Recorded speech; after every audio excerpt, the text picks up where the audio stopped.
எல்லாருக்கும் எல்லா நாளும் ஒரே மாதிரி போகுமா அப்படின்னா கண்டிப்பாக கிடையாது. ஒரு நாள் நம்ம எதிர்பார்த்த விஷயம் எதிர்பார்த்தபடியே நடக்கும். இன்னொரு நாள் நம்ம எதிர்பார்த்த விஷயம் அதுக்கு அப்படியே ஆப்போசிட்டாக நடக்கலாம்.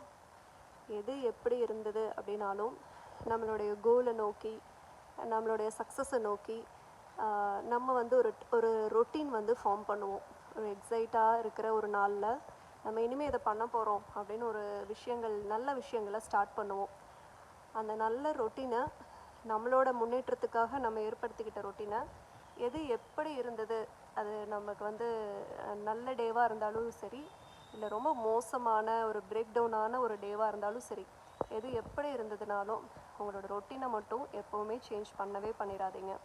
சொல்லப்போனால் நம்மளுக்கு நல்ல விஷயங்கள் நடந்த டேவை விட முக்கியமாக நம்ம என்னைக்கு உடஞ்சி போகிறோமோ அதுக்கு அடுத்த நாள் நம்மளோட ரொட்டீனை கண்டிப்பாக பண்ணுறது நம்மளோட சக்ஸஸ் நோக்கி நம்மளை கூட்டிகிட்டு போகும்.